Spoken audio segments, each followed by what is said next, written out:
Hello. Welcome, everybody. This is the patron hangout discussion of The Thin Dead Line. Hopefully, you are in the right place. You may have been looking for PewDiePie. He's on a different channel. Sarah, if you want to go first, before we get to chatting about it, please. I'm so good at intros. One would think I would naturally improve over the course of the years, but now I've stayed relatively the same. Okay, go ahead, Sarah. Hey, you're nothing if not consistent. Yes. About some things, anyway. So, folks, a couple things to keep in mind for the stream and the chat, particularly. This is going to be a fully spoiled discussion because everyone in the discussion itself has seen all of Buffy and Angel. So just be warned that it will be fully spoiled. And then the main thing is some decorum, to just be nice, or if you can't be nice, at least be polite. So no insulting anyone in the chat or anyone in the stream. It's also not a great place for a thirst thing, apart from we always tease Jack because he consents.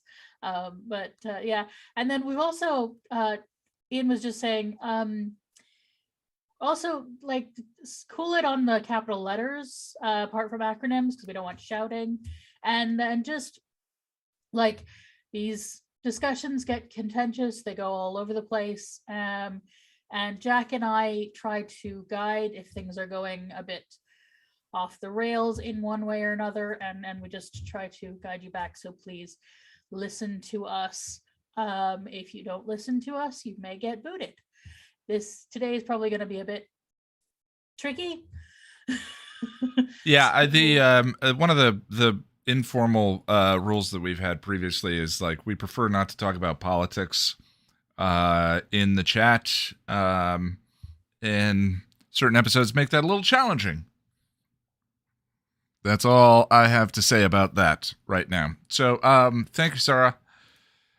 I believe, speaking of Jack, I think you went last the last time. Is that correct? Yeah, I did. I wasn't ready for the. Okay, cool. I forgot to get my timer up. If you want to get your notes going, so we, in order to try and get us out close to the 2-hour marker, we. Thank you, Tom. I try and limit everyone to 10 minutes. Please, be as gracious as possible. I know it's tough to cut everyone off, especially, it's a great group, and I know we have a lot of great ideas here. So, Jack. Hi, Ian. Hi. Hello again. So, let's take another shot at the, Shall we? The challenging to talk about the Thin Dead Line. Yeah, how do I approach this? I bet you wish you were the caboose today.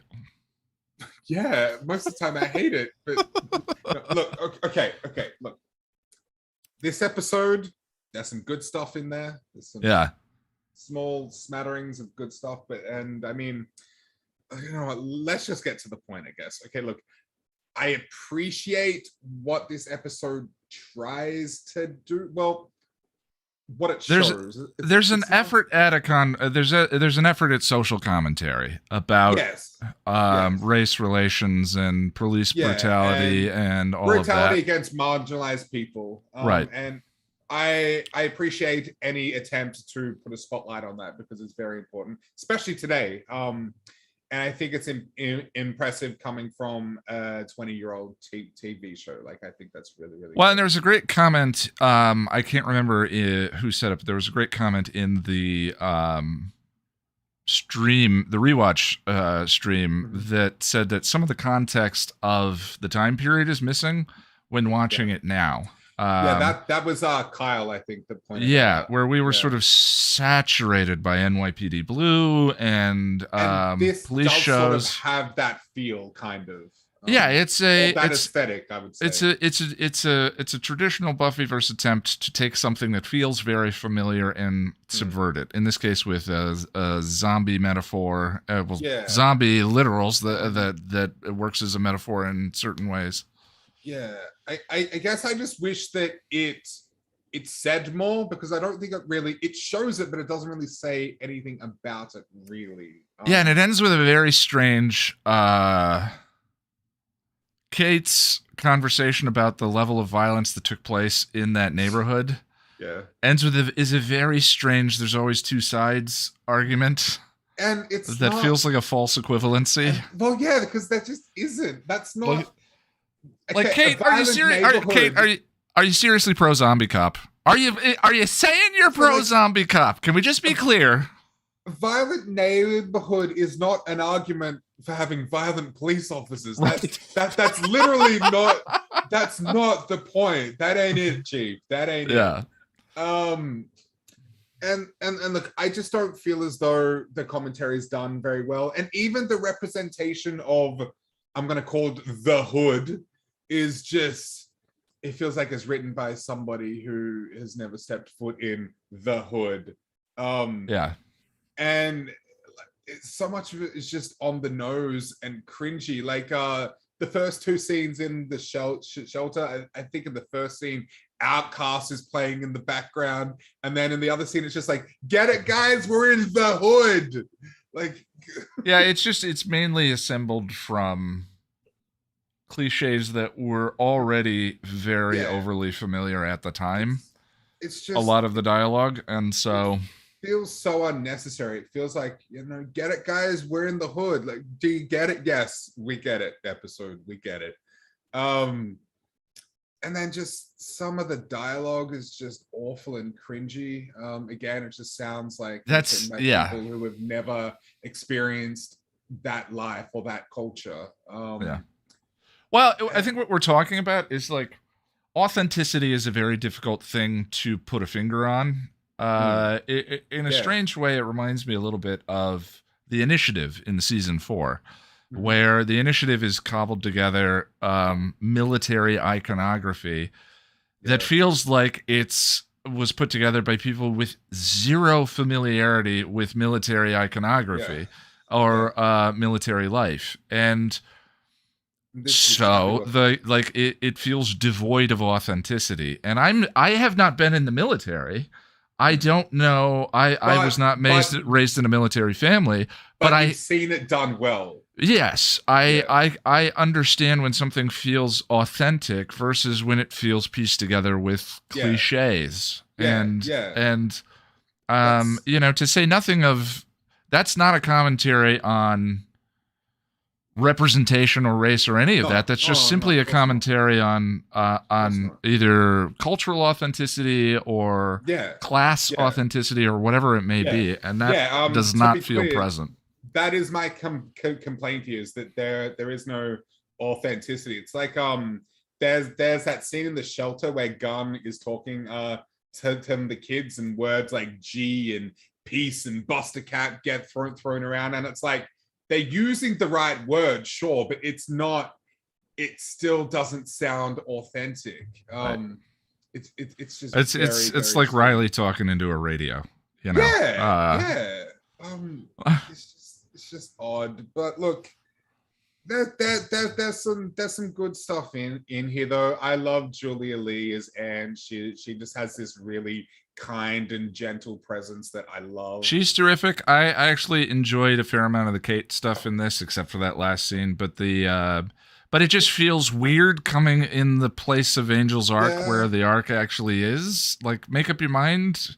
Well, I like Kate just fine, but I find her hostility towards Angel weird. Like, she still doesn't get that he's a good guy. Like, come on. I don't know.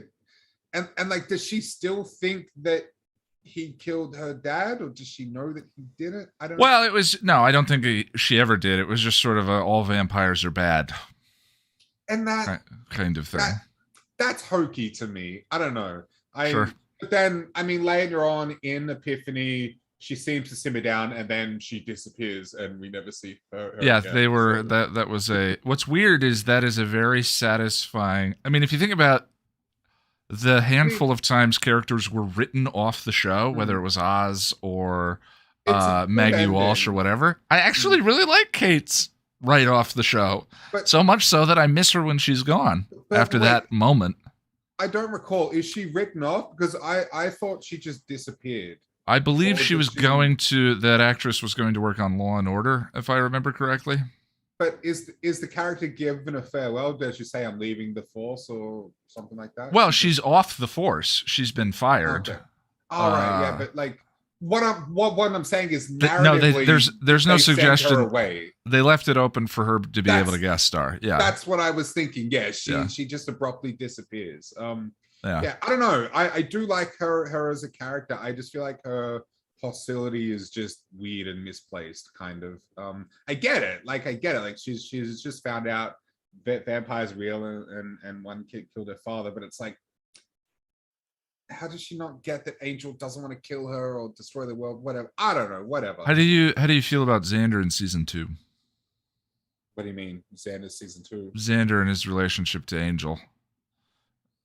I think it's stupid and annoying. Well, here's the thing. Angel, with Xander and Angel, it's based on jealousy, really. It's mostly just Right. jealousy. I mean, It's different. It's a little right. different. It's definitely, well, I mean, but hers is based on the death of her father.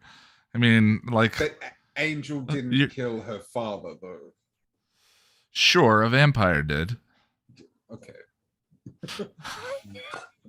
I'm just having I fun. mean, yes. I'm gonna say yes, but no. But yes, Jack, but no. I don't mean to poke the bear, except that the bear's so fun to poke. You love poking me, Ian, and most of the time I like being poked by you. All right, settle down. That's some innuendo there. No, in your endo.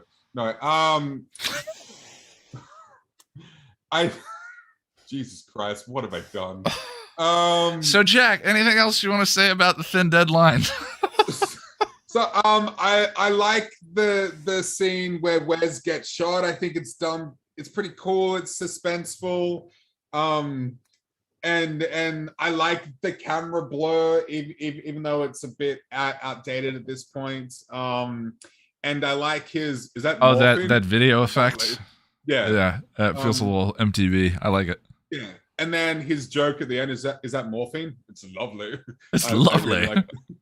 I really like that. And look, we get to see Angel literally kick someone's head off. So that's Backspin someone's head off. Yes, backspin Yeah. kick someone's head off. That is hokey but it's freaking cool and I love it. Yeah, no, that's that happened. Yeah. So overall, I like what it tried to do. I don't think it did it all that well, but there's still some things to enjoy about it. And thank you very much. I rest my case. All right, bud. Let me go over to one of the episode's supporters, Josh. Oh, Hello. and he's got a friend on his shoulder. Hi. I decided to mimic Jack's background. Looks like you made it home safe. Not quite. No, I'm stopped in front of a Starbucks somewhere in Texas. Oh, okay. I was hoping to be in the Starbucks, but alas, So you are actually on the road. Well, I'm happy to have you join us then. it's been a minute since I've been here, and I wanted to Yeah, I know. be back. I thought I'd said something or Yeah, no, smelled funny or something. can't- I don't know. I don't know it's what would pretty drive bad. him away. the internet. I can't smoke. All right. Well, that's lucky for us both. So, the thin dead line. I believe you said that you have some things to say about this. But first of all, one thing I forgot to mention during the stream, Sean Ryan, the writer of this episode, later went on to create The Shield, Yeah, which is supposedly, I've heard, one of the best cop shows. The people who talk about that show say it's one of the best cop shows to have ever been made. That and The Ryan- Wire. Yeah, Sean Ryan really wanted to write police procedurals because he created The Shield, The Chicago Code, The Unit, Lie to Me, and currently is working on SWAT. Wow. Yeah. That's a blue resume. So yeah, and he apparently cut his teeth on this episode for all. Yeah. Well, and the Thin Deadline is a weird reference to Errol Morris's documentary, The Thin Red Line. Mm-hmm. Thin Blue Line, excuse me, not Thin Red Line, Thin Blue Line, which is a documentary about a person who was falsely imprisoned for murder. So, yeah, just a couple of the references before we go. Go ahead, Josh. Tell me about the episode. Well, so it's interesting because it's Sean Ryan and Jim Kooth, however you pronounce his last name, who also wrote frickin' 5x5. Yeah. Yeah. The two, it's dingers or singles. When I went through their episodes. Yeah, Jim Kooth also wrote The Shroud of Ramona. We all know how I feel about that. And a strikeout. But I have absolutely no defense again for the authenticity argument. A couple of middle-class white dudes who are dead are trying to give gun advice in this episode in the writer's room. And they watched TV. You can tell. Yeah, that's a great reference. But they haven't lived the experience that they're trying to create. And it's not, from my recollection and experience, it's not an uncommon trope of the time to try to keep everything as like, well, there's two sides to every issue. And so that's where the character Jackson comes from, who sleazeballs his way into Anne's shelter and then rolls out gleeful at his drug dealing prospects at the very end of the episode. Well, I mean, there is something to be said about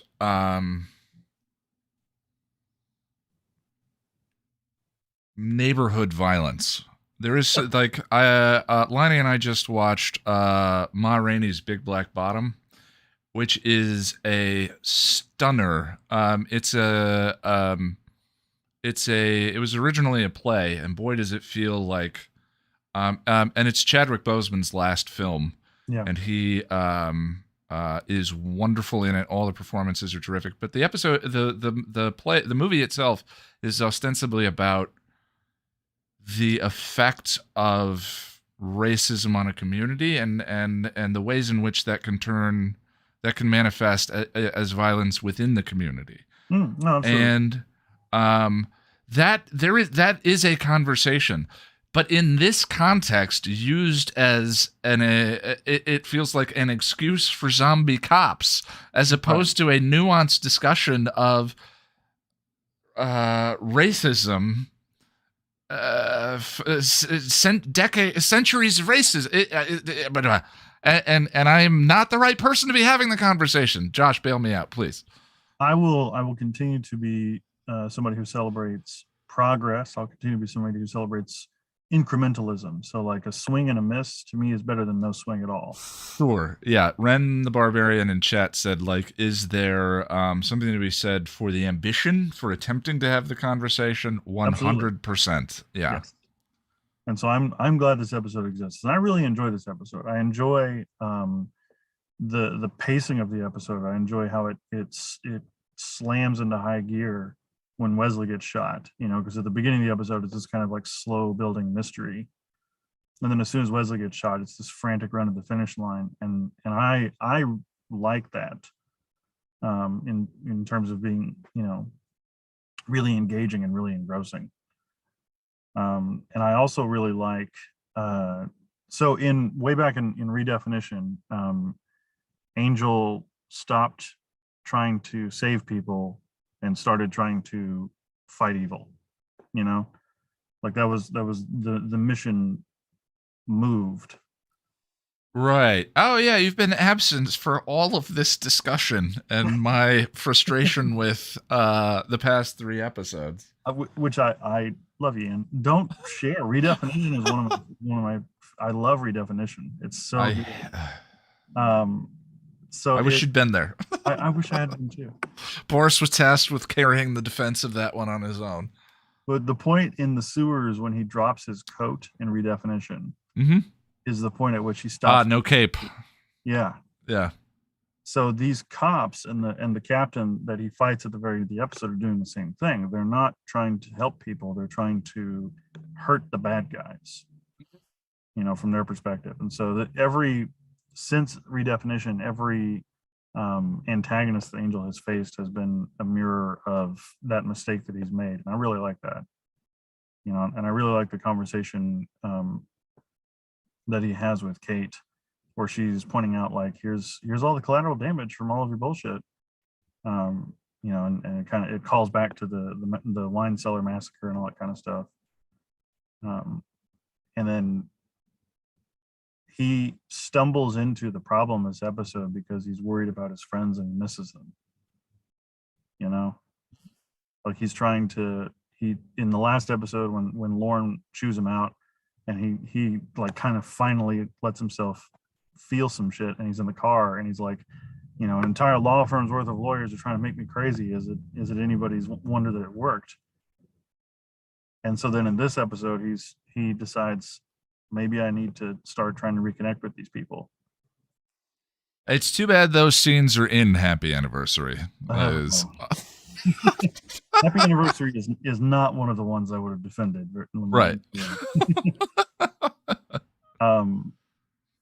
And then Cordelia slamming the door on Angel's face, metaphorically, in this episode, I also just absolutely love. And this is one of those times. This episode, it's a good Cordy scene. Circling the wagons. Yeah, and Cordy, this is one of those episodes I think I mentioned before where there's very few times where Cordy winds up in charge, so to speak, of Angel investigations.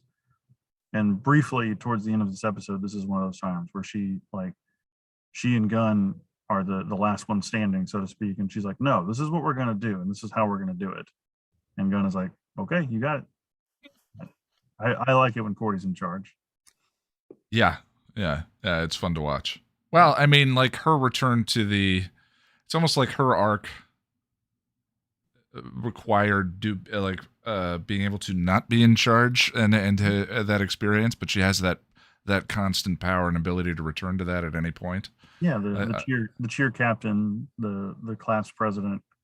Yeah, I think of her in Eternity, pulling the water bottle out of her desk and faking Angel out with fake holy water, and the Oscar goes to reminds me of that Cordy that is just always there, and really fun to watch. As a Star Trek fan, I'm a big fan. There's a phenomenon of like the third in command, like Scotty or Data or Tuvok, that comes up very rarely in Buffy that I like. And to me, the quote unquote third in command is Cordy. Like it's either Wesley or Angel who are in charge, and then who backs them up. And then when the two of them are out of action, it's Cordy. Yeah. And I really like it because I'm a fan of stories that shove ordinary people into extraordinary circumstances. And so Cordy having to we're in the middle of a siege, like it's a siege that they're defending at Anne's shelter, and Wesley is dying, and so Cordy's got to step up and figure out what to do and how to do it. Yeah, it's good stuff. I like it a lot. All right, bud. Well, is there anything else you want to throw out about the episode? The final battle, the siege at Anne's shelter, is just a nail biter from top to bottom. It's very well done, until they have to explain why there are like dozens of dead bodies afterwards. Like imagine that coroner's call. Well, that's always, yeah. I mean, you think about Dead Man's Party. Right. And showing up to Joyce's house. So why are there like 50 dead bodies in your house, Joyce, including your empanada partner? Okay. Oh, Pat. Yeah. Oh, Pat. I really like Pat.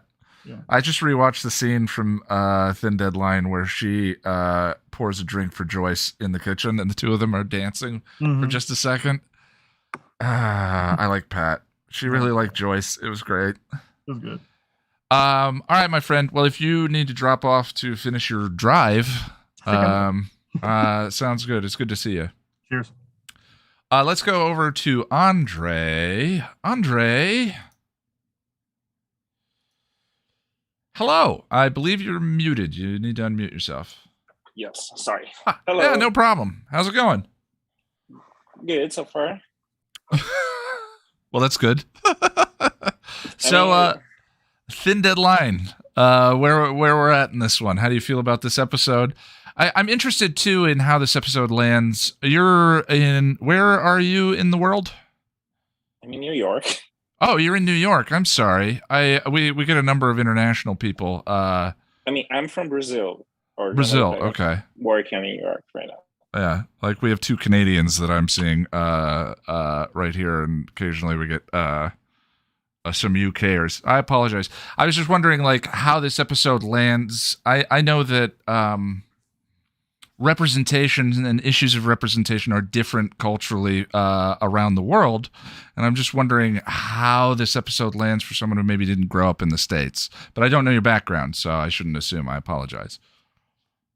No, I mean, I think Brazil has the same, if not more, the worst issues in the perspective of race, which are complicated and very not good enough to talk about those. I feel the same way having to get through this conversation about this episode, so I understand. But I mean, as Jeremy, I blinked the names. Oh, Josh, sorry. Yeah. As Josh was saying, I appreciate the attempt of the episode. I think someone said on the chat and you told every swing is a good thing, even if it's kind of a miss. And I thought it was like a good intentions surrounded like by pressure that might have. I can only imagine that. Oh, we cannot like end up the episode basically saying that cops are all bad, or cops have armies of zombies to control. Yeah, I don't want to step on Sarah's point, who mentioned this before we started, but she suggested that bit sounded like potentially studio meddling, meddling from on high, so to speak, in order to have that point in there. But who knows how these things work out, of course. I can only imagine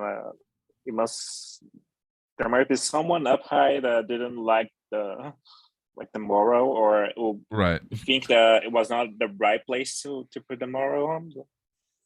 Yeah, so it's almost like if you remove that scene and just sort of like, is the from that perspective, then is the episode ahead of its time? I mean, yeah, if you need to remove also you have to remove a bit. You have to the guy that there appears just to be the Jackson. Jackson, yes. I mean, besides that, the thing that I thought was a little awkward in this episode, and I don't recall any other like Buffy or Angel episode that are that like PSA-ish, if I'm saying right. Beer Bad would be a PSA episode. I mean, Beer Bad it is, but they don't have like a sit down and talk about all the wrong things about beer and why. It's not so specific, but it's funny that episode was actually written in order to get money from the government. The American government paid money to shows if they had an anti-drugs and alcohol message in a season, and so that episode was written to get that money. But they Buffy'd it so hard that the government didn't give them the money for it. Oh, really? Yeah, which I think is pretty funny. But so what in your mind then makes this feel like more of a PSA than Beer Bad? I mean, there's the fellow kids scene that the fellow kids scene. Yes, that's a great way of putting that. I love that. They're all like that. Gun is sitting with Anne and asks Anne, "Can you let me talk straight to those kids?" Very and all the G's and J's. Yeah. On the chat. I don't know. I felt like they're like saying more than showing the issue. I mean, if you think about it, I think a lot because of the horror structure of Buffy, they don't like to show like the bad boy, the bad guy, like doing the bad things in the start of the episode. Yeah, But yeah. it's Better to hard hide. when you're trying to do like you show like the cops are hunting down those peoples, and you don't show that. Instead of you put like a group of kids like explaining that they're being followed and everything. So I think that's the feeling of PSA that I got. Well, that's fair. Yeah. How does I feel like because we skipped over Happy Anniversary, I don't want to get into the plot of that episode or the side character of that episode, but Josh already touched on a little bit of Angel's arc and where we are here and all of that. And Angel sort of being maybe coming out of the shell slightly, coming out of the dark shell at this point by virtue of the conversations he had with Lorne in that episode. Where does the Angel arc land for you at this point, such as it began in Reunion, continued in Redefinition? Does that make sense?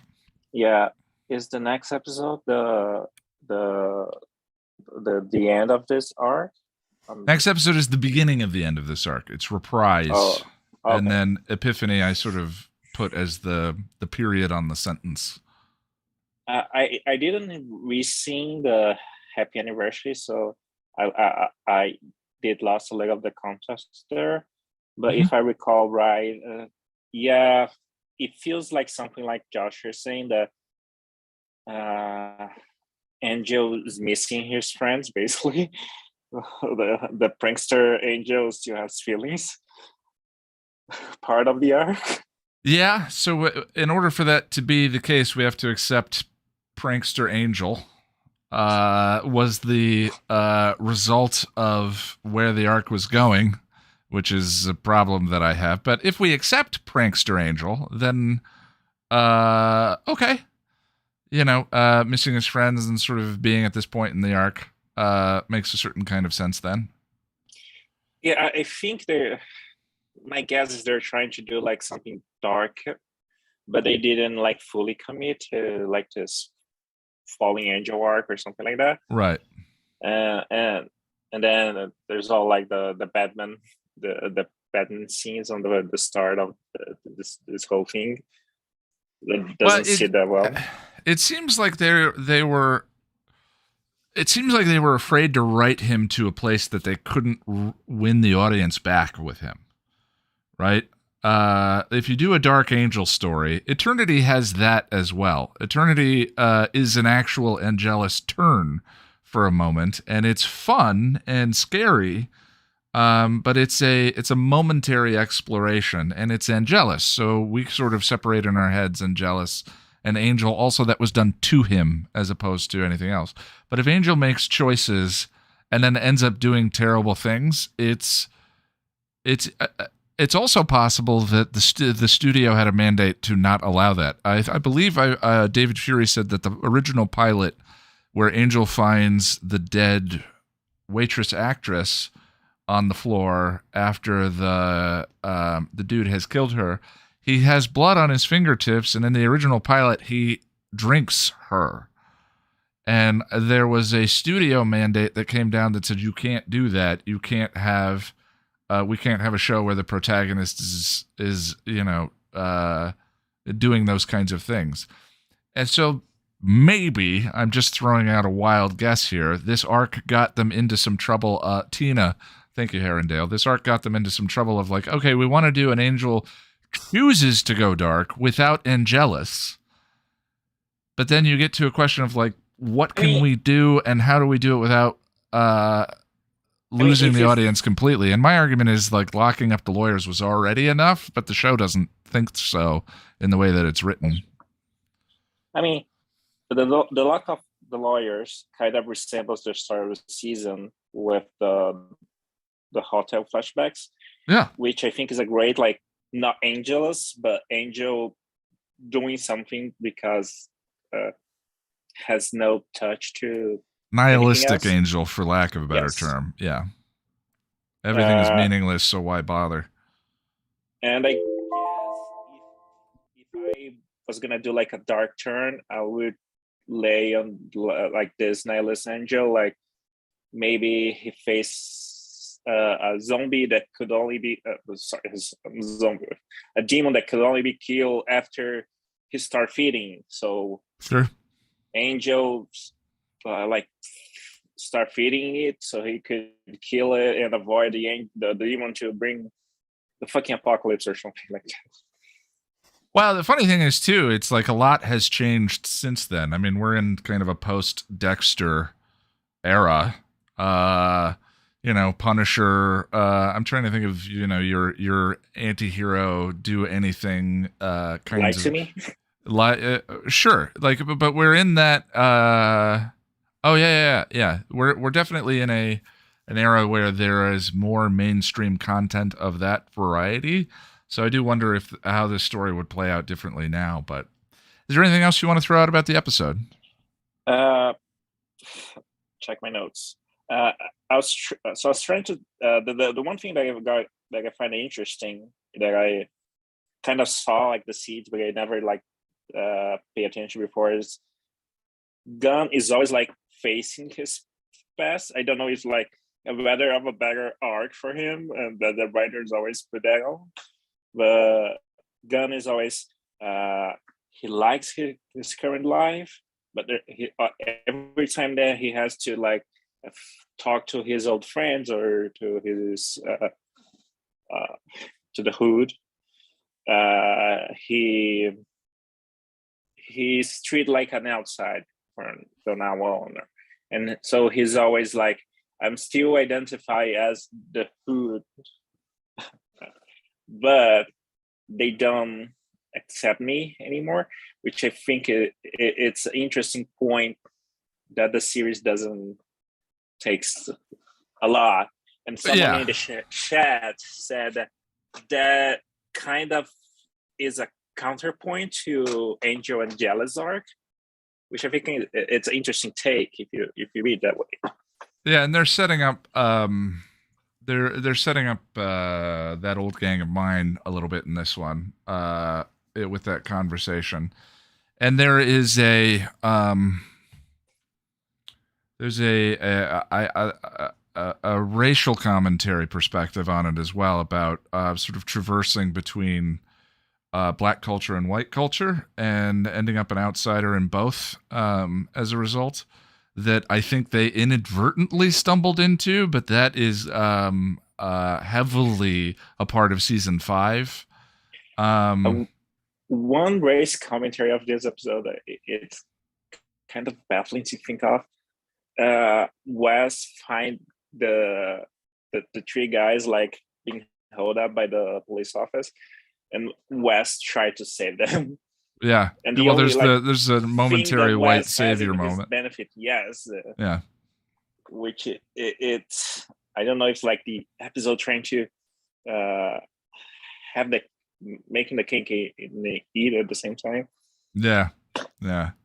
All right, my friend. Well, I appreciate it. Let me go over to Tom. Tom.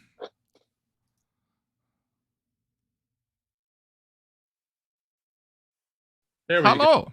Hit the wrong one. How you doing, Ian? I am excellent. How are you? I'm well.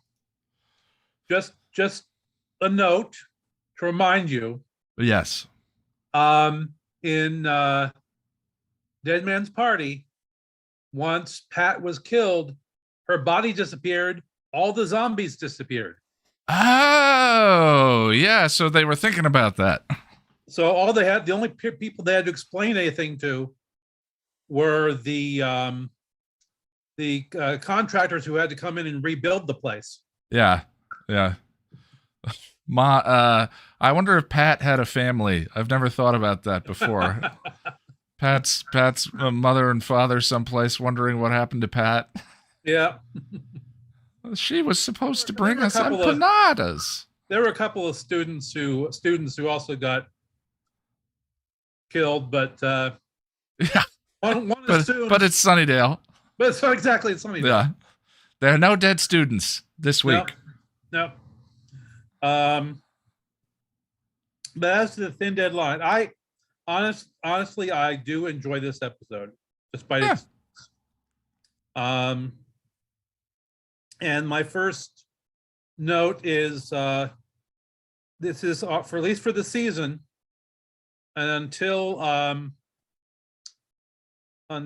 that old gang of mine, this is the last time we will see Merle. Interesting. Okay. Merle is leaving town. He's packing to leave town because I think as I recall, he goes to Cleveland, because I think that's what he says when he comes back. He was in Cleveland, I think. And didn't care for it. Right. But well, who does? But anyway. But I always Merle dies in season 3, Ed Banger. Yeah. Sorry, someone in chat. But I always like to see Merle. Although I think Angel's view of Merle is probably colored by his first encounter with Merle, actually second encounter with Merle in Judgment Day, when he's looking for Merle after Merle has told them about the girl and the demon, right? And he says, "Well," and Angel comes back after he's killed the protector demon, and he says, and he gets Merle to confess, yeah, Merle was hoping that Angel would take this guy out so he could possibly take her out and collect the money. So it is established that Merle is, if not big E evil, he's a little E evil. He's a little bad. But Merle's definitely the Willy trope. Yes, exactly. Yeah. The one you sweat for information. And it makes more sense on Angel being a noir show than it did necessarily on Buffy. But Willy was a fun inclusion on Buffy, certainly. Yes. Yeah. You did very well, by the way. I was very scared of you. You know, I was very intimidated. Very intimidated. It's just, for me, the thing that I struggle with is like, so just a return to angry detective noir was where we were going the entire time. That did not feel like the setup that the season was leading to. Yeah. It is certainly where they went. The last couple of episodes, like, if you want to call it Dark Angel, Gray Angel, I call it Gray Angel because Dark Angel was a TV show starring. Yeah, I always think of that show too. What's her name? Yeah. Yeah, that just did not feel, and it's just a bizarre thing because like season 1 is the full-on noir heavy season. Arguably the visual noir in the season with the hotel and all of that is actually better. But you know, the angry lone detective, the lone monologuing detective beating up people for information is a it just is not at all what I thought the setup of the arc was supposed to be. Because like Angel walking out of the Hyperion and saying take them all is about something else. That's not about like that's not a trope. That's not any of that. That is about something far more compelling and interesting and all of that. And it led to stuff we see in Orpheus eventually and you know, yada yada yada yada. But this just was not it. It just is the thread that I didn't think was happening. But if you let that go and just kind of accept, okay, fine, this is the arc we got, there are definitely things to enjoy in these 3 episodes for sure. Like I said, I actually really I don't really enjoy Blood Money, but I enjoy it. I think it's an entertaining episode. I enjoy Blood Money a lot, very much, and I enjoy this one as well. I like I love Anne, of course, and I'm one of the people who really like Kate from beginning to end, from beginning of her throughout the whole thing. I don't have a problem with her having a problem with Angel. My problem was never that. It's that she doesn't have anything else. You know, it doesn't. I think that for an episode or 2 that's well motivated, Mhm. It just doesn't develop into anything else. It doesn't. She just becomes that until she isn't that, and then is off the show. You know, there's not Yeah. really an arc there. And I don't know if it's just they couldn't. The thing that I've heard, and I don't know if this is, I heard this through the community or whatever, is that she was originally designed as a character for a show that didn't exist after season 1. You know, Mm. the episodic detective show yeah, with a okay. cop connection.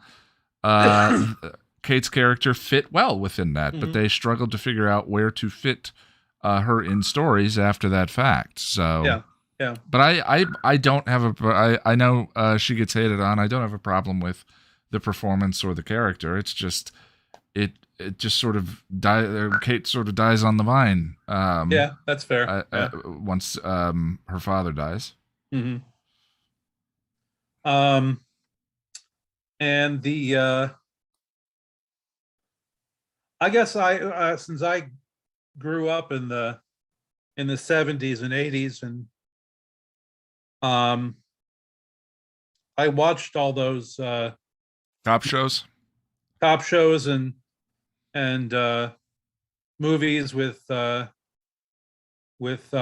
people, the wonderful white person helping the inner city youth. Yeah, or worse, the Dirty Harrys. Yeah. Yeah. But so the dialogue, especially when I first saw it, the dialogue didn't bother me much because it was. I think the writers had seen all the same TV shows and movies I had seen when I'm growing up, because they used all the same dialogue in the from the movies, yeah. And sometimes the dialogue is kind of resembles movies made by some black directors, but not really, because it doesn't, they use it, but it's not using it authentically. Yeah, I mean, that's what I was talking about before. Is authenticity is a hard thing to describe. You know it when it's there, and you know it when it's not. Although I don't have any problem with them calling Gunn G. Everybody calls him G. Everybody knows him. Hey G, how you doing, G? Yeah. So that's just as an actual acronym for his name. Yeah. Yeah. I was just clarifying that for Jack. the reading of it for Jack. All right, my friend. Was there anything else you want to throw out about the episode? No, it's obviously not a favorite or anything. But it's middle of the road. It's not. It's not one of the worst. It's not one of the best. Just right in the middle. All right, sounds good. Well, less team off camera feel neglected. Let me go over to Russell. Russell, sir. Hey, Ian. Hey, how's it going? Good. How are you? Well, we're almost to the fun stuff. Yeah. We're taking our vitamins. I missed the fun stuff last 2 weeks. I had a store meeting, so I had to miss. No problem. I was talking about Reprise, Epiphany, and The Body. I guess I included in the fun stuff, which was kind of an accident. I didn't mean to, but I was referring to Crush, which I think is also fun. Oh yeah, Crush is. Yeah, with Buffy, we've gotten through. We got through our vitamins. Vitamins are done for a little while. I mean, I have mixed feelings about. I think there's something interesting going on in I Was Made to Love You, along with something terrifying. So it's very Warren in that way, along with something ugly and disgusting. But oh crap, that is Warren's first appearance, isn't it? Yeah, that's Warren's premiere. I kept thinking about the end of that episode and thinking, oh man, we're gonna have to bite our tongues on that last 5-minute part. But yeah, well, I mean, as Jack said, we're ending on a cliffhanger. Yeah. It's kind of funny because you guys mentioned the policing in this episode, and I've been, of course, NYPD Blue is one of my favorite shows, and help me out. We were watching a movie the other day, and I was trying to remember the name of the actor that played Sipowicz. Dennis Franz. Dennis Franz, right? Because he was in City of Angels. He was the no spoilers And for in City Die of Hard Angels. too. Oh yeah, he was the chief of police in Die Hard 2. I forgot about that. Yeah. Yeah, he's played like 37 cops, I think IMDb listed him as. I also watched a show called The Practice, and that was Okay. also a 90s to a 2000 era, which also addressed policing in a way. And I thought it was just kind of ironic that that era was trying to address it during that time frame, if that makes sense. Well, I think it's something we're in the States that's part of our identity we've been grappling with for a long time. It's just the conversation shifts as the zeitgeist does, but it's never quite far from it. It almost goes back to old Westerns, doesn't it? You know, sort of the deification of the marshal, and I then guess- that flexes over time. That ebbs and flows and changes over time. I guess I just don't see it as often in in newer shows like I did during the 90s and 2000s. Yeah. Well, yeah. I mean, contemporary culture. I think a lot of. I would imagine there are networks are scared to step in something. One way or another with this kind of thing. So that might be an explanation for why you might see less of it now. Yeah. So this episode, I think I'm going to start with Kate. Okay. I honestly thought this was the episode. I think it's Reprise that she actually has that conversation with him. Because she brings it up in this episode about how the lawyers got locked into a room and got killed. I thought this was going to be that confrontation, but I guess that's going to happen in Reprise. Is that right? I think so, yeah. It's been a little while since I've revisited this entire season. Where she slams the book, she goes, I want to know how the lawyers got locked in the room in the first place. I think we're done here. And you know what? At least somebody cares about that, right? There's got to be somebody that cares. Am I the only one? Did anyone else just see that? Never mind. Yeah, Angel's arc. I mean, it's kind of misleading. He's supposed to go dark, and yet he still cares. And this episode is proof of that. He's standing outside Wesley's hospital room, and that scene with Cordy is just like, ouch. Like, well, and the thing of it is like the moment that where the arc that was set up for me completes is in Reprise, where he actually bottoms out. But this does not connect to that. These sort of fleeting moments of humanity, for me, Reprise and Reunion connect very well. There's a nice through line for Angel's character between those two episodes. This holding pattern Angel, to me, like, he's not in a spiral at the moment. Like him sort of coming back, like these moments of humanity and him talking to Lorne and all of that are wonderful. But they are a different arc, you know. It's a different lane, and there's a beautiful through line from Reunion to Reprise directly. It's just this stuff for me feels. I mean, I hate that word filler, but I mean, like, the fact that arc feels on hold until we get to Reprise, to me, I can't think of another word. Filler is such an offensive term, but. I don't know. I don't know what else to say about it. I do like the fact that this does set up that old gang of mine. Whether that was intentional or not is irrelevant. It does set it up, and sure. I do like it. And poor Merle gets. If any demon on Buffy or Angel ever deserves sympathy, it would be Merle. Well, I always think of Sandy. Sandy's the one that my heart goes out to. Sandy got turned by Dark Willow and then dies at the hands of Riley during consensual bloodletting. Okay, Yeah, that's pretty tough. yeah, but poor Merle. I don't know. That's a race to the bottom there, but yeah, it's nice. The thing is, it's nice to have sympathetic portrayals of those kinds of characters for sure. Watching this, I missed Happy Anniversary. I know you guys skipped it, and I was intending on watching it just to have a frame of reference, and I haven't watched it yet. More or less just for the Angel and the Team Scooby those are the reasons to watch that episode for sure. But Angel's just all over the board, which makes his incident in Reprise and Epiphany it makes me lost. The whole fake out scene, the whole I'm snapped back into Angel mode. I'm lost with that because I'm the seed of identity type of person with the soul, and nothing was changed. He's making conscious decisions throughout these 3 filler episodes or breather episodes or whatever you want to call them. He's making conscious decisions, and he even comments on it in the Pylea arc.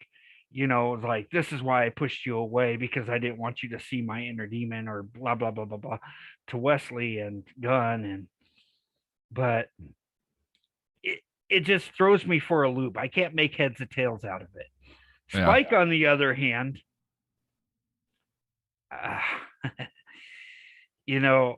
with Crush, I feel like he feels more of a purpose with Buffy than he does having some vampire, even though it's Drusilla, baby feeding him to exist. You're talking about in Crush? Yeah. Yeah. Going with the soul analogy between Spike and Angel, I think that's why he chooses to stay with Buffy as opposed to carry on with Drew. He's still restrained by the chip in his head. He still has to have other people do things for him, and he hates that. What was it? Very early on, like season 2, where we're back when Angel was Angelus and Drew was going to feed him, and she's like, "Open up wide. I will not have you feed me like a pet, Drew." That's Spike in a nutshell. Yeah. Well, and Spike loves pain. It makes sense to me that he would continue to chase the one who rejects him, as opposed to the one who is ready to welcome him with open arms. So I don't have too much for Thin Deadline. It was good to see Anne once again. I feel like she's aged like 15 years from the time we saw her in season 2 of Buffy till now. I think that is some really good makeup. Being specific for the young age, the outfit she was wearing in Lie to Me, and then overalls go a long way in Anne. That I think she's wearing overalls at the end of that scene, and to what she's wearing now. Like in Blood Money, especially at the ball specifically, I thought it would have been interesting for her to be wearing the outfit from Lie to Me, the Chanterelle dress, but as like just sort of commentary on the dress that she has. But I think they do a good job of navigating her through those eras, even though we're talking about the span of just a couple of years here. Yeah. Oh, and one last thing, Jackson. Didn't care for him. Didn't see a need for him to be in this episode. That's my take. He feels like an attempt to have there are two sides conversation, which I think dilutes the potential of the episode or work as commentary. So that's what I got for you, bud. Sounds good. I am going to take a 5-minute break. I will be right back. Okay. Just one moment. Hey, Jack. Sarah, how are you, darling? Oh, end of term stress. How are you? End of year stress. So, going away soon. Looking forward to seeing my family and just having a bit of a break. How's everybody else doing? Hey, what's Pretty good. everybody's favorite Sondheim song? There's a question for the day. Song time. Stephen Sondheim, he passed away recently. It's like reinvented Broadway. I guess it would be one from Sweeney Todd, just because that's like the one thing I've seen the movie of. So, like, I like the songs and the music. I have Wait for Me in my head 24 hours per day. So I guess that. Did he do Phantom of the Opera? No, No, that's Oh, Andrew Lloyd okay. Webber. that's Okay, what well Ledger then. Lloyd Webber. Well That's- then, You can that's take it. It's on time. God, you all need an education. I'm just gonna say what Boris said, something from Sweeney Todd, because that's He the did only- Into the Woods. oh, Oh, Into the Woods, right. it's like he ruined Riley. That's what happened. No. I know what that is. I totally know what that He is. wrote the lyrics to West Side Story. I've seen West Side Story. He inspired and taught Jonathan Larson, Okay. and then Here's the went thing. with Manuel Miranda. I know his name, like I know that name. I'm very familiar with that name, just not the work that name did. Why do you know that name? When it comes to Broadway, I'm probably like the most uneducated person on the planet. Like I know nothing about Broadway. Okay, Yeah. well, we also lost Dean Stockwell. Do people have favorite Quantum Leap episodes? I haven't seen that much Quantum Leap, but it sucks. I never seen Quantum Leap. I like the episode, the JFK episode. I like that a Ooh, lot. that's a good one. That's a really good one. Can I see a I- Doctor Who episode? I don't think he was in Of that. course. So the Day of the Doctor. The other Doctor's really good. I like is it the color of from season one, the color of Oh yeah, that's a good one. yeah, I forget what it's called. Maybe Oh. Quantum Leap should be on our watch list, Jack. Absolutely. I love Quantum Leap. I love it. yeah. So I would happily watch that with you. I never made it through. That was a problem with the pre-DVR era, is I could never It's- catch it on a regular basis. I mean, Quantum Leap, it hasn't aged terribly well, but it's still fun, I think. It's just got I that think old it's aged better feeling. than you might think. Yeah. I started It's Mhm. it's definitely a creature of its time. yeah. I'm all Yeah, right with that's that. what I'm saying. I've seen like a couple of years ago. I watched the first season, but yeah, it's a good show. Did he ever leap home? Spoilers. I'm not going to tell you that actually. Yeah, don't tell me that. Christy asked that in chat. All right, where were we? Let's go to Kyle. Hello. Hello. Hey, Kyle. Yeah, I'm Um, one of the defenders. Sounds good. Yeah. Again, well, we'll see. I Yeah. don't think the episode necessarily needs a defense one way or another. It's it's not a she by any stretch of the imagination. Yeah, it's actually like one of the episodes that I think of first when I think of Angel. This is one of the episodes. That's Because interesting. because it tackles and like what I think of like when it comes to the dreaded J word creator, any of his stuff is like subverting tropes, and this just subverts a lot of like the tropes of the time, like with all the propaganda shows and stuff like that, where like it actually showcases the faults, which I said in the thing. Like that's I like when I think of it just subverts one of the a lot of tropes, and then I think it's a lot more nuanced than people give it credit for. Okay. But I will also give some context. I am an incredibly white person from Australia, so I also might just be very ignorant. But when it but yeah, when it comes to, I think it has interesting interesting comments on systemic racism, because my understanding of systemic racism is that it can it's the system itself that will perpetuate it. It doesn't need bad apples to do it. There obviously are bad apples in the system that perpetuate it, but it just can perpetuate itself by itself, which means that all of the cops being zombies and having no agency is a really interesting way of looking at that, because it's perpetuating a lot of racism without any actual actor being bad itself, apart from like the creepy like police chieftain.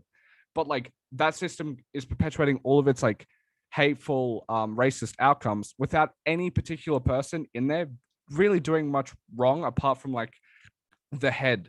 Like all of the cops are running out there shooting and like beating a lot of people, and they don't have any agency. It's the system that's perpetuating that, not the zombies and the cops themselves. But which I find like an interesting little nuanced point from the. That's my takeaway though of it. Yeah. Okay. Okay. What else do you enjoy about the episode? I honestly, I just like the theme a lot. Like them exploring that issue. That's like the main reason I enjoy the episode. There's obviously some funny lines with the morphine.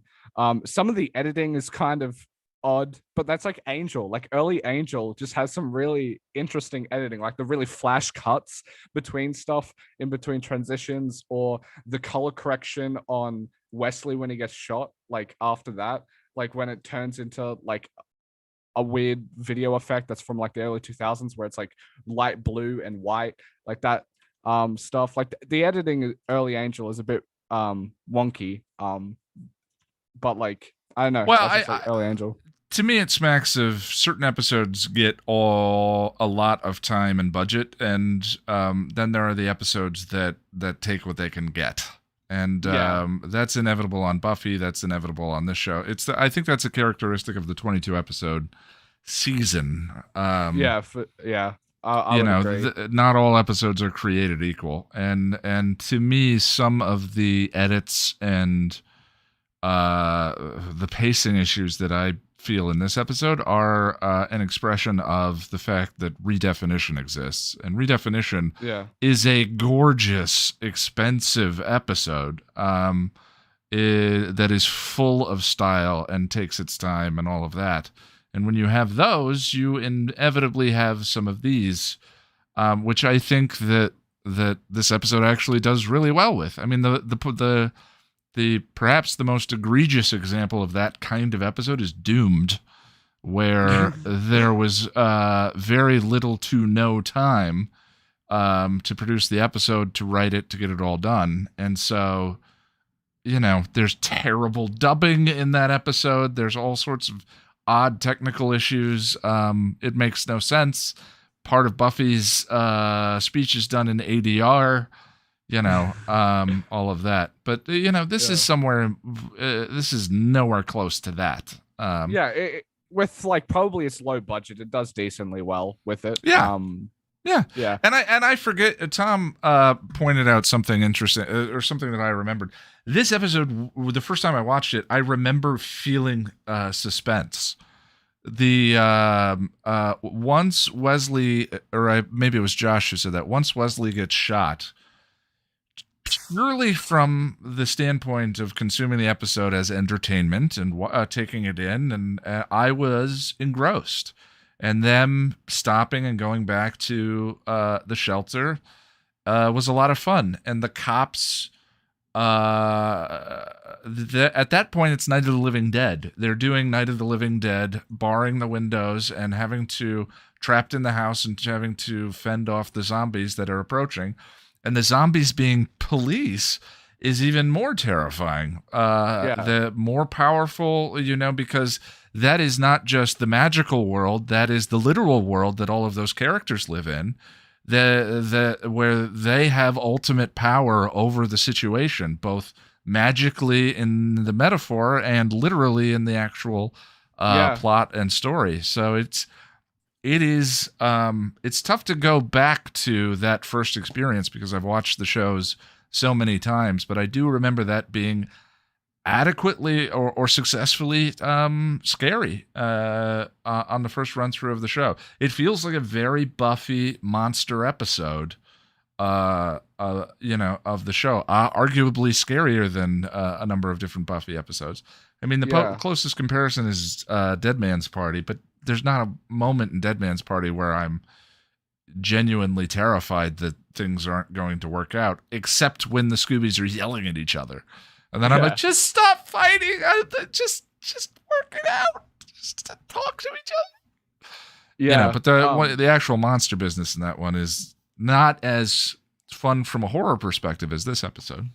Yeah. And I guess I'm like wondering, like, there's so many similarities between Dead Man's Party and this episode that it just seems like the added layer of them being police officers instantly makes it more real and scary.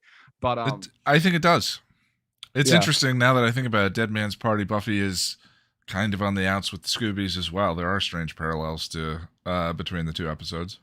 yeah, and I would just say that like this episode is a better one in general. But Yes, yeah. in my And then opinion. wait, there was like touches on like the authentic nature of like the I guess AAVE in the show.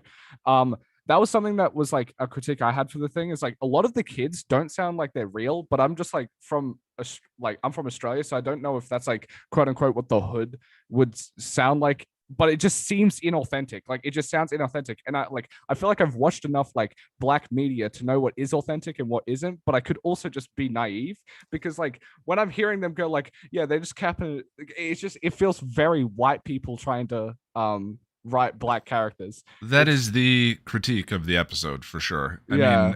mean, the thing of it is there around this time period, or I think it was late '80s, early '90s. I'm trying to remember the name of Spike Lee's.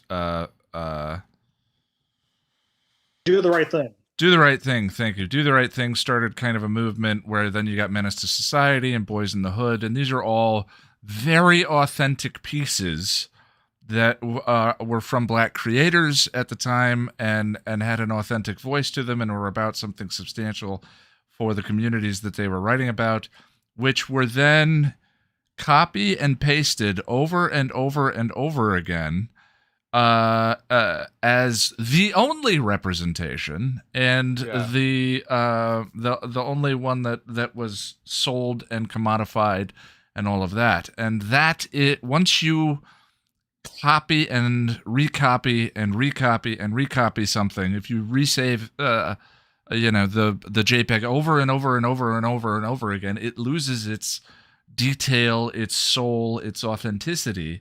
Yeah. And that's, to me, is what is going on here. Is there may be communities there, this may be a way, this may be authentic to in some way, but it has lost it through that cultural reductive process of being used over and over and over again. I will agree, but I would say that I only feel that with the kids. Like I don't. Yeah, that scene specifically just does not work. It's just but like painful. with everything else, it feels like like it might be a tiny bit cringy, but like it feels relatively authentic. Like the whole like everything apart from when the kids are speaking to Gunn.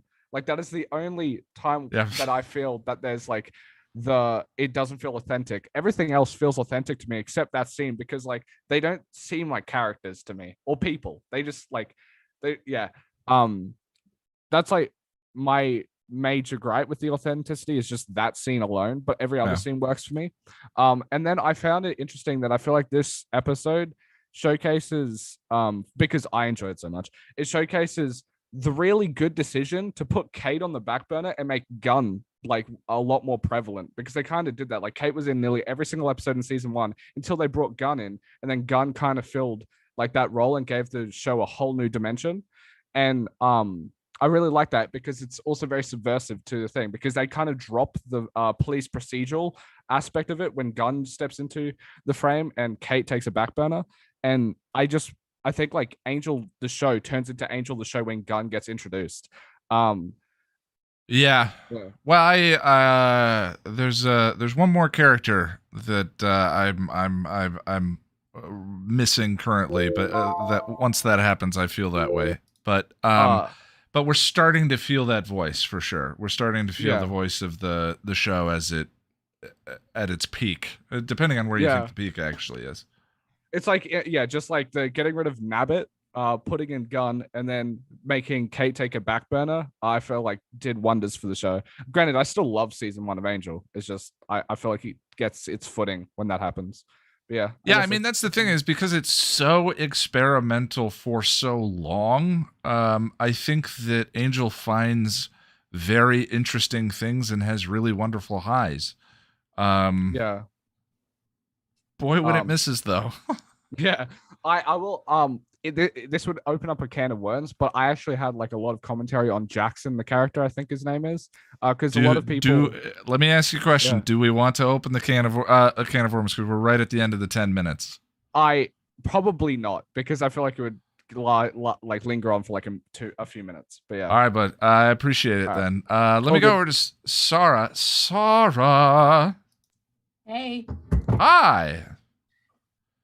There we are. Quite a bit that you can pick up, weigh in on, wherever you want to start. Yeah, I appreciated your commentary on her shirt, by the way, during the rewatch. Oh, She's yeah. trying to be positive when everyone's feeling. I love that interpretation.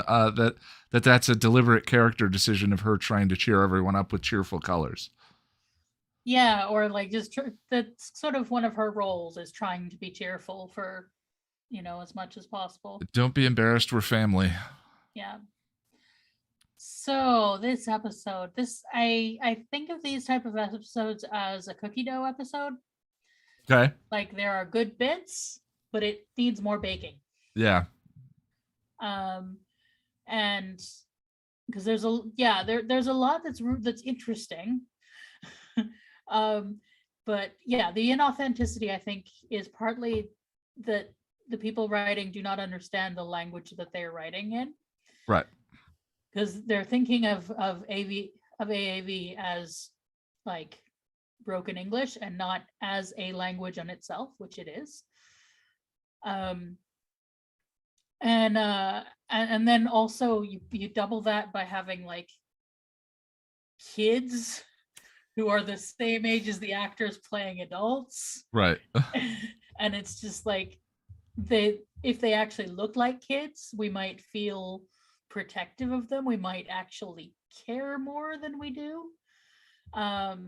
So yeah, I think there's a double inauthenticity there. It's interesting too. The part of this was set up in Anne, of course. Isn't there a Sarah McLachlan montage in Anne that ends up being part of the opening credits of the show? Or there's a couple there's a montage bit in Anne of people on the streets that I think makes its way onto Angel, and because of obviously Chanterelle Anne being a part of that episode and coming here, it feels like it leads to that it was intended to be some setup of LA and the culture and in the case of Anne and Buffy at the time, sort of poverty and what they were dealing with. But I remember there being actual kids in that montage, actual young people. Hello, fellow kids. Yeah, would you like to be on our show? Actual kids would make a difference here, because yeah. But speaking of authenticity, yeah, if you started with them being the age that they were supposed to be. Yeah. Or even like stuck to 18-year-olds. Right. Because 18-year-olds can look pretty young, but those they're not. I think that there is place for a character like Jackson. The thing is that nobody, he's there to represent the threat of violence from the community, but by not having anybody by not making any comment about the fact that the violence from the police is not a response to Jackson. Jackson is a response to the violence of poverty and oppression, right? Right. And that is what is clear as crystal in Do the Right Thing. Well, and I brought up Ma Rainey's Black Bottom was where it's a cart horse problem that is clearly defined in Ma Rainey's Black Bottom that is I haven't seen it. It's on my list. It's a lot, but boy is it worth it. I love I actually really enjoy I turned to Lonnie and was like, this was a play. About 5 minutes into it, I knew it was a play. And it is Denzel Washington is producing a series of this playwrights plays to movies, and the first one was Fences, And I didn't know that until we were watching this, but we watched Fences, and I turned to her and said, "This was definitely a play." I actually really like trying to convert plays to films, even if they're amiss. And I think Ma Rainey is much better than Fences in that regard. Yeah, it's always an interesting experiment. Yeah. Way different than a book, isn't it? Yes. Because plays are meant to be performed in a certain kind of place in a certain kind of stage with certain limitations, and boy, sometimes just pointing a camera at that exposes the difference of the mediums really quickly. Yeah, you know? And it depends how you do, because I think there's a lot of filming issues with this story as well. The way that they're trying to tell this story is it's the weird mix of fantasy and reality that kind of needs more work to get there. And I think the whole zombie cop thing is an interesting idea. I like Kyle's reading on it, and I think it's particularly interesting when you think about like the history of zombies, which is fascinating, like where zombies came from, because zombies is an idea, a story that developed out of Haiti, and actually in the days of slavery, because the slaves had told stories that, like, because it was unbelievably brutal, they developed a belief that if you committed suicide to get out of it, you would essentially become a zombie. You would be condemned to be trapped in your body for all eternity, continuing to do this work. Jeez. And then after the revolution, this idea converted, and there are all these stories about, and it's particularly about zombies as being reanimated to do thoughtless labor, just do the labor of the sorcerer.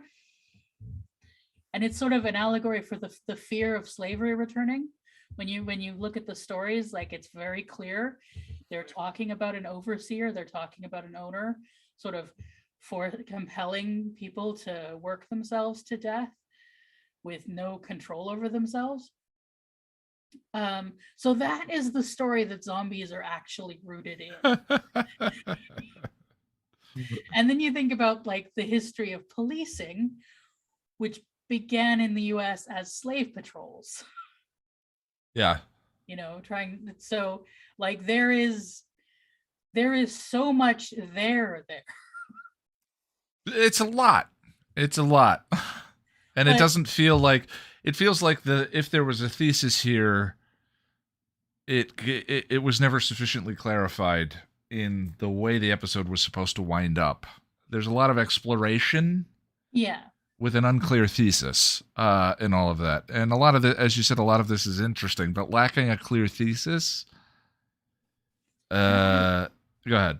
I think the ultimate problem is that there's no connection made between Angel and this and the stuff that's happening, like the story.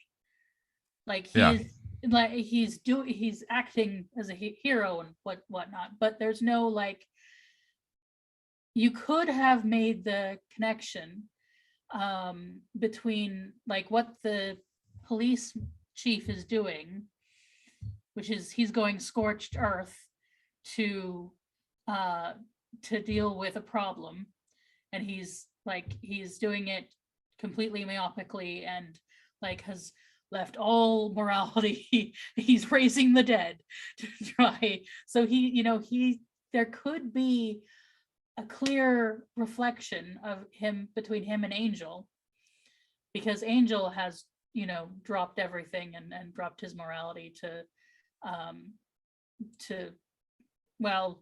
prank Wolfram and Hart, because we haven't been clear on what is actually. Yeah, if anything, it feels like the connection is Jackson in this episode. It did to me watching it this time, that Jackson is the angel mirror in this episode, just enacting violence again at some without caring about who gets in the way. Yeah, I mean, you could set up a three-way reflection between Jackson, Angel, and and the police and the police chief. Yeah. But you have to actually draw those not just as nebulous. These are people doing violence. Like something has to draw our attention to that. Yeah, yeah, and And it's just nothing sort of does. there for us to make the connections, which we can, but it, Like Angel has a conversation with the cop guy. He could have heard him say, we could have had that guy repeat stuff. Like okay, a rewrite. Kate calls him out on the wine cellar, and he gives stupid justification. Sure. Then when he's confronting the cop uses similar language to try and justify what he's doing. Yeah. Then we have a setup and reflection, and we have clear, we have a clear morality stance taken on what happened on the that the wine cellar was wrong. Yeah, which is for me missing, except with Kate, oddly enough. Yeah. And we could have had Kate be useful and not just doing her sort of all lives matter bit at the end. Which is just like, the problem with both sides isn't that there aren't more than one side. The problem is that there are many, many, many, many sides. And when you reduce them to only two, it's, it elevates one that has very few points. Yeah, not everything is equatable. Yeah, binaries just don't help anything. Yeah. So yeah, like this could have worked. Like, I wonder if we'd had Lorne here to do his chorus thing. Yeah. Call attention to the fact that Angel is behaving in a similar way to these people.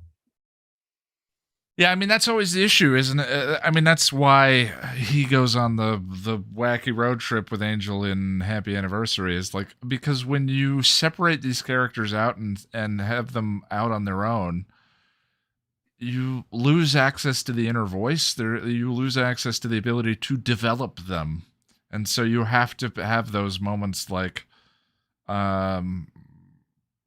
you have to have those moments, and that's for me the struggle with the group breaks up episodes, the Yoko factors and all of that, is like inner conflict within the group makes it difficult to develop the group, The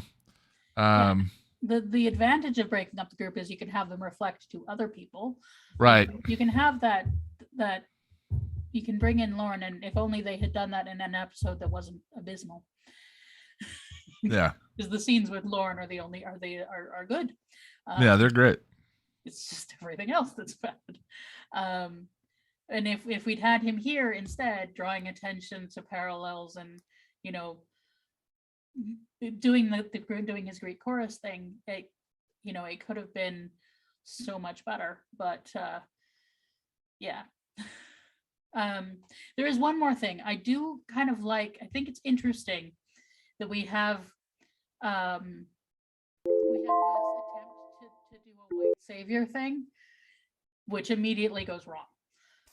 Yeah, I can't decide how I feel about that. He comes in to do the white savior thing, which is interesting that he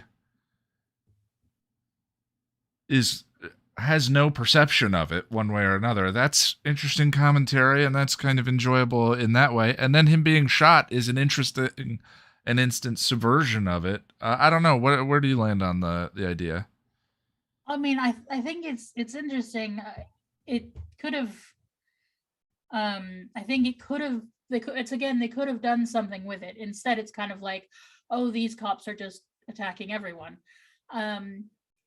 But there could have been something interesting about the fact that it's Wes who gets shot. It's the white ambulance driver who gets shot, and not the black paramedic. It's like they have no fear of danger. Yeah. And therefore they are, when it's these particular points, when it's these particular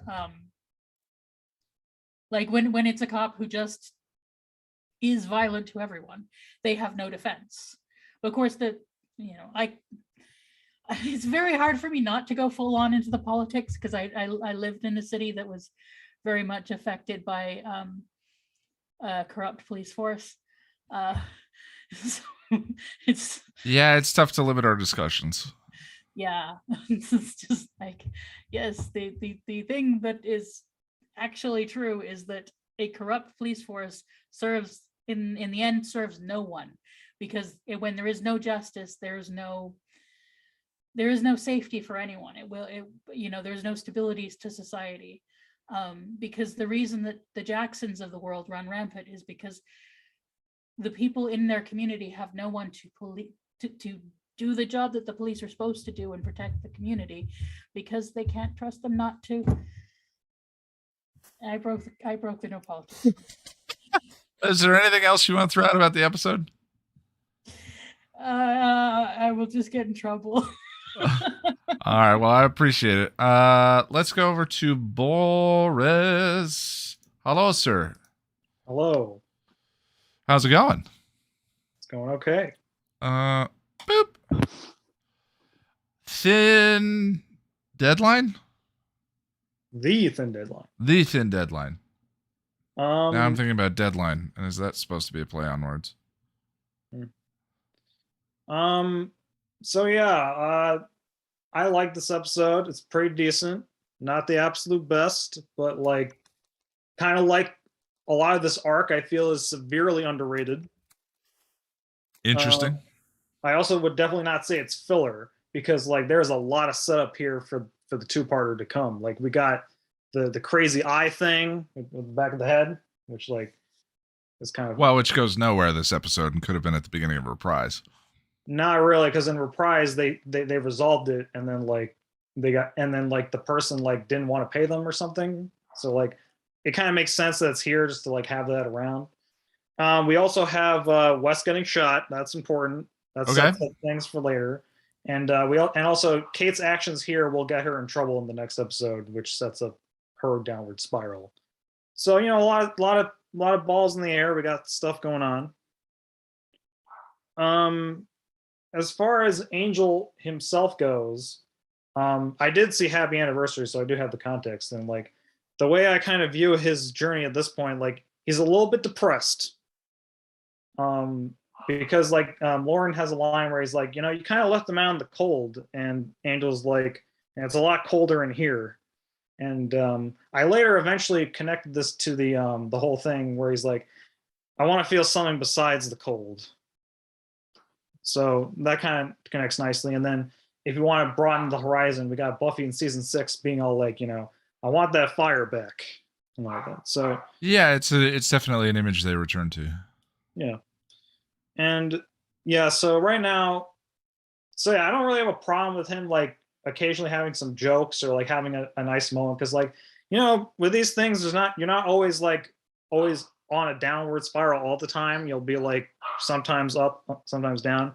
And I really do like the scene where like, Kate's at her dad's grave is really, concerned that he'll be resurrected as a zombie, and that's not fun for anyone.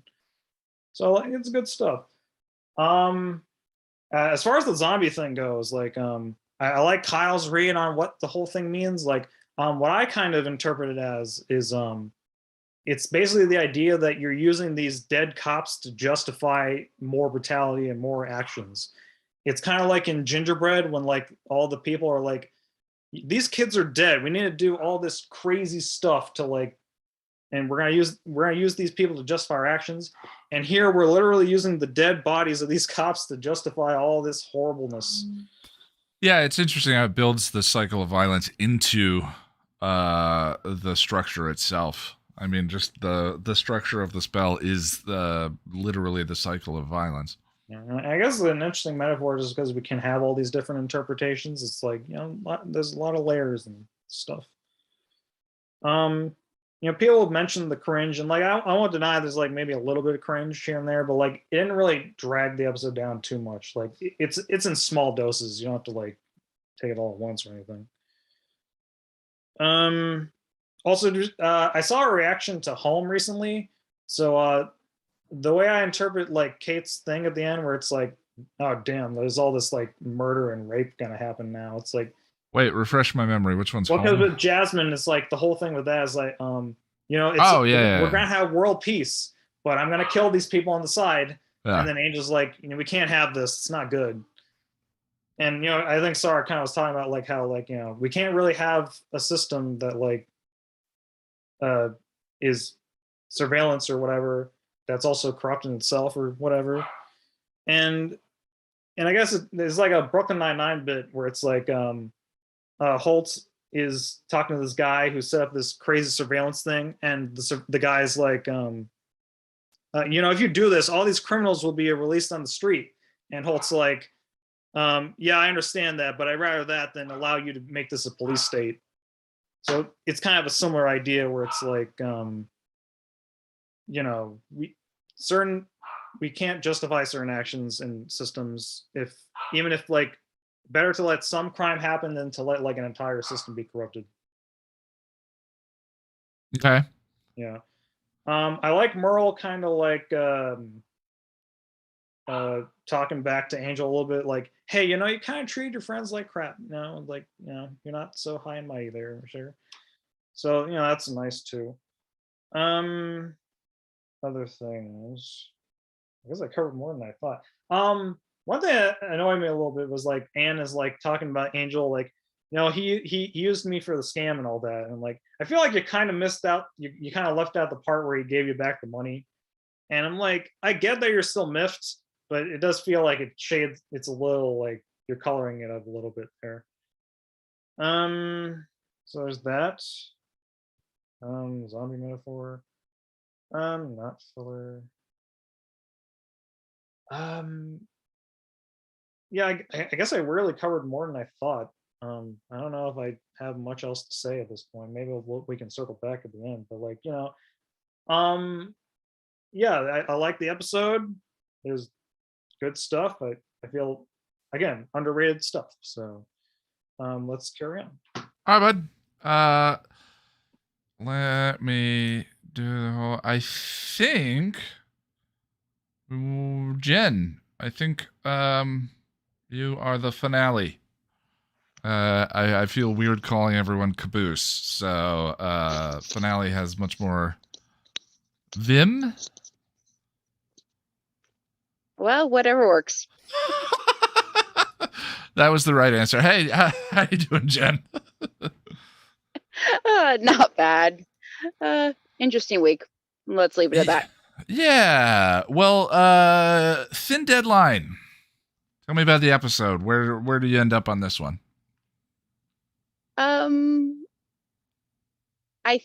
Where I end up is this is a product of the time that is relying on tropes.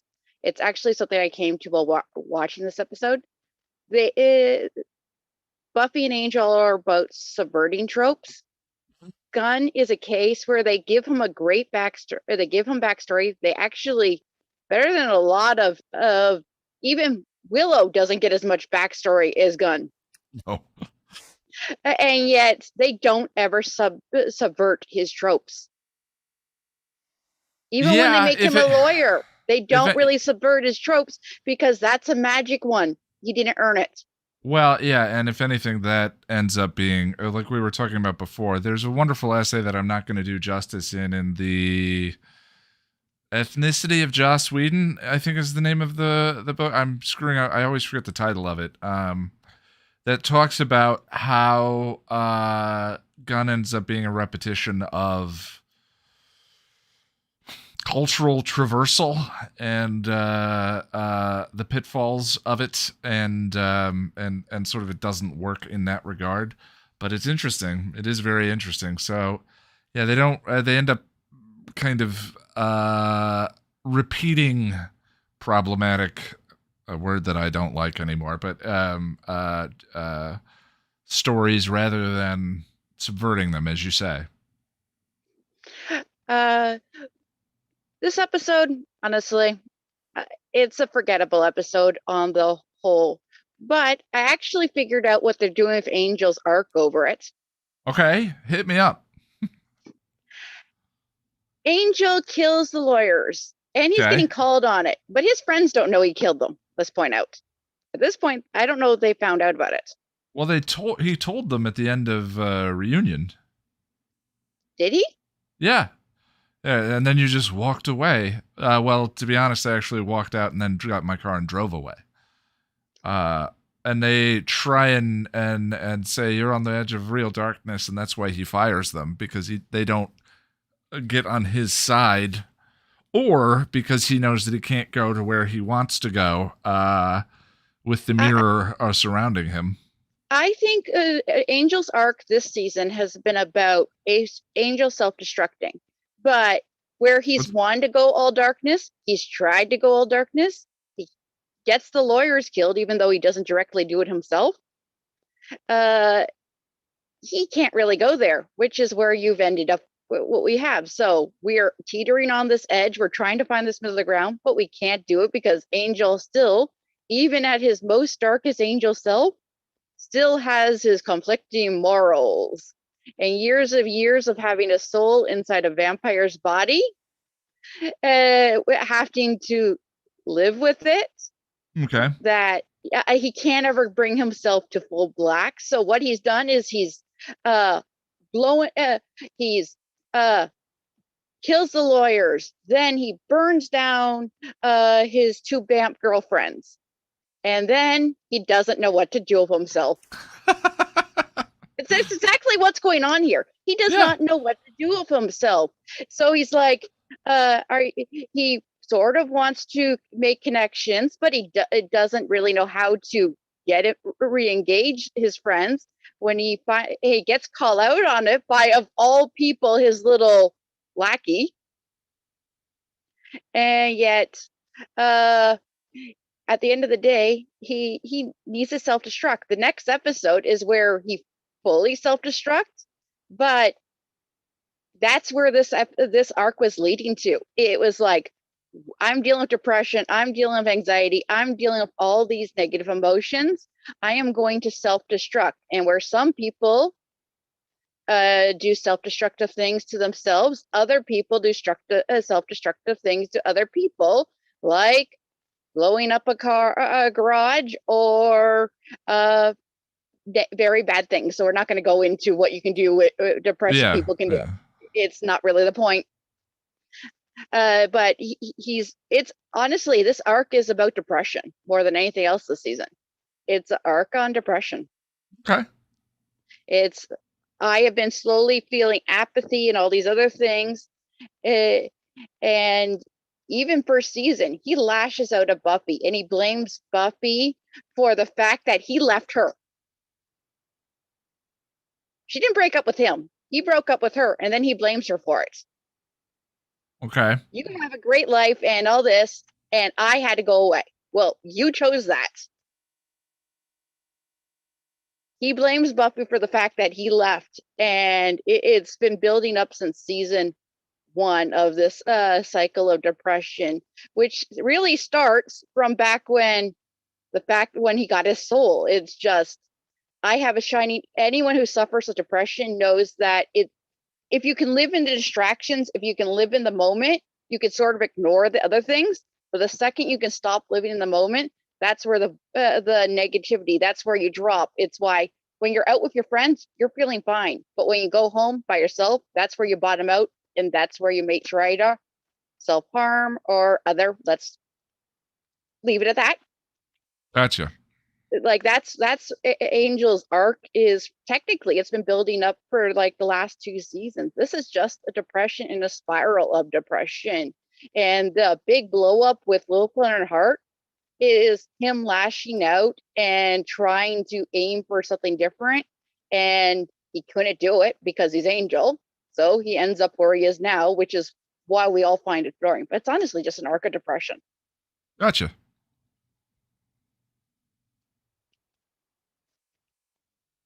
I think that's a useful interpretation of these 3 episodes, certainly. It's a useful interpretation of this whole season. A lot of the characters are dealing with depression in this season for more than one.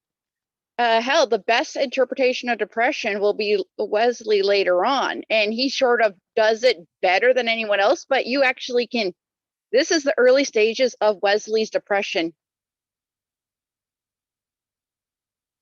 Certainly, yeah, one of the initial steps. You can Although arguably actually he's see some of the same tropes, the same things they will do later on and do better when they do it with Wesley already here, including him having sex in the next episode. Spoilers. No, I'm just kidding. I don't remember the next step. I didn't remember that was a part of the next episode. I after the thing ended, I just kept left it on play on my streaming service. So I've just finished rewatching the next episode. Oh, good deal. And he has sex with Darla in the next episode. Because that's how. Oh, Angel! I thought you were talking about Wesley. Yeah, I got confused for a second. Yeah. I had completely spaced out on. Yes, of course, Angel in the next episode. Wesley is for sure. it's Isla, and Angel was thing. He's trying to. Him having sex was just he wanted to bottom out and turn into Angelus, and he doesn't get his way. It's this. He thinks him having sex. That's what this whole "I'm faking I got my soul" thing. It's like I should feel this. I should be feeling what I felt after I had sex with Buffy. That's how it's gonna happen. Drinking and not wanting to wake up from the bottle. So I'm getting ahead, but yeah, this is just it explains really even all of his emotional ups and downs. It started when he was Liam as a human. We had the very happy, very go lucky drunk who had no ambitions and no goals. Those are early signs of depression back then. Mm-hmm. Those are some, when you're doing these extreme ups and downs, that's early signs of depression. And then Liam showed it, then he got churned. And Angel enjoys the fun, but even as Angelus, he's still a bit of a broody bastard. Very much so, yeah. But he just takes more glee in the chaos that he rots. Angel, on the other hand, well, the chaos is boring, and I see no point of existence. It's why he got wrapped up in Buffy so easily. It gave him a focus, and it's when you have a focus, it makes life seems bearable again. He had a shiny new object to focus, but shiny new objects eventually lose their shine, and he was looking for a way out. Then Joyce gave him the push he needed to run away to LA. He ran away to LA, and then he's like, but I left my girlfriend, my love, my life, and then blames Buffy for it. Yeah, I follow. I definitely can see the dots you're connecting for sure. Yeah, that's where Angel's arc is sitting at this point. It's oddly, they tap on more mental health. I'm not sure if it's always deliberate, because I don't think they're doing it with Angel nearly as deliberately as they are, because of just the character they built in Buffy, which is this broody man in shadows, and then the film noir. So they tap on mental health with Angel a lot. Yeah, I gotcha. And I'm not sure if it's always deliberate, but you can sort of see where the arc starts. You can see it back from when the flashbacks of Liam, like you can see the both sides of the spectrum between Angel and Angelus. It's almost bipolar. You have this manic highs and the manic lows. Well, Jen, I do need to wrap up. Is there anything else you want to throw out about the thin deadline? Yeah, there's not much more I can say about this. I think Darla is being Darla in these episodes. Most of the characters being the characters, but I do like that Earth is. Oh no, that's next episode. Sorry. Yeah, we reprised. I watched 2 episodes back and forth, and now I'm blending them. No worries.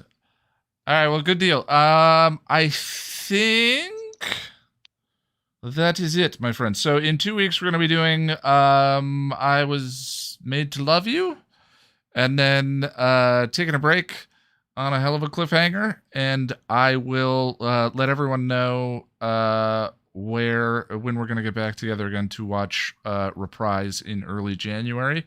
That's mostly going to be when Sir Jack gets back from Sydney. Late Ian? January. Late January. Yeah. Ian, I owe you an apology.